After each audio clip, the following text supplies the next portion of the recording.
Hello વિદ્યાર્થી મિત્રો, સ્વાગત છે તમારું મારી આ YouTube ચેનલમાં। આજે આપણે વિડિયોમાં ભણવાના છીએ ધોરણ 7 વિષય ગણિત, જેમાં પ્રકરણ 3 માહિતીનું નિયમન। આપણે આ વિડિયોમાં ઉદાહરણ 1 ભણીશું। જો તમે મારી ચેનલમાં નવા હો તો સૌપ્રથમ મારી ચેનલને સબસ્ક્રાઇબ કરીને બેલ આઇકોન ઓન કરી દો, જેથી આવનારા વિડિયોનો નોટિફિકેશન મળી રહે। અને જો વિડિયોની ક્વોલિટી ડાઉન લાગે તો ઉપર સેટિંગમાં જઈને ક્વોલિટી વધારી દો, જેથી વિડિયો સ્પષ્ટ જોઈ શકાય। જોઈશું બાળકો, હવે આપણે ઉદાહરણ 1 જેમાં આપેલું છે આશીષ સતત 3 દિવસ ક્રમશઃ 4 કલાક 5 કલાક અને 3 કલાક અભ્યાસ કરે છે, તો તેનો દરરોજ અભ્યાસનો સરાસરી સમય કેટલો હશે? અહીંયા આપણને આશીષ શું કીધું છે? સતત 3 દિવસ અભ્યાસ કરે છે, તેના કલાકો આપેલા છે 4 કલાક 5 કલાક અને 3 કલાક આપેલા છે। આજે આપણે શું શોધવાની છે? સરાસરી શોધવાની છે। શું શોધવાનું? સરાસરી। હવે લખીશું સરાસરી બરાબર અભ્યાસ માટે ફાળવેલ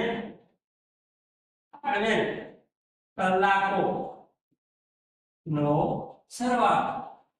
ઉપર શું કરવાનું?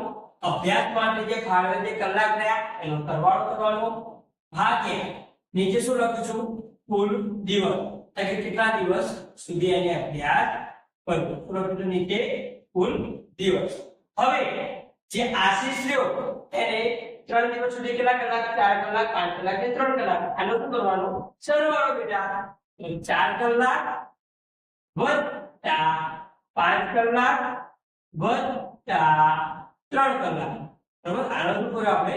સરવાળો, જે સમય ફાળવ્યો સરવાળો, ભાગ્યા કેટલા દિવસ? તો 3 દિવસ। તો નીચે લખીશું 3। ત્યારબાદ તમે સરવાળો કરીશું 4 કલાક વત્તા 5 કલાક, તો કેટલા થાય? 9 કલાક। 9 કલાક વત્તા 3 કલાક તો 12 કલાક ના થશે? 12 કલાક થશે। ભાગાકારમાં કેટલા? 3। હવે આપણે 12 ને આપણે 3 વડે ભાગીએ તો 3 ચોક 12 થાય, એટલે કે 4 જવાબ આવે।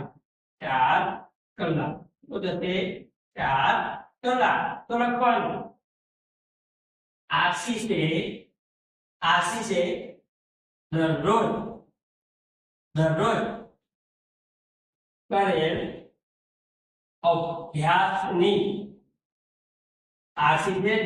કરેલ અભ્યાસની સરાસરી 4 કલાક થશે। આશીષે 3 દિવસ સતત અભ્યાસ કર્યો, બરાબર? 4 કલાક 5 કલાક ને 3 કલાક, એની આપણે સરાસરી શોધવાની હતી। તો શું કર્યું આપણે? એ 3 દિવસના જે કલાકો ફાળવ્યા એનો સરવાળો કર્યો, ભાગ્યા કેટલા કર્યા? 3। તો આ રીતે આપણે સરાસરી શોધી શકીએ।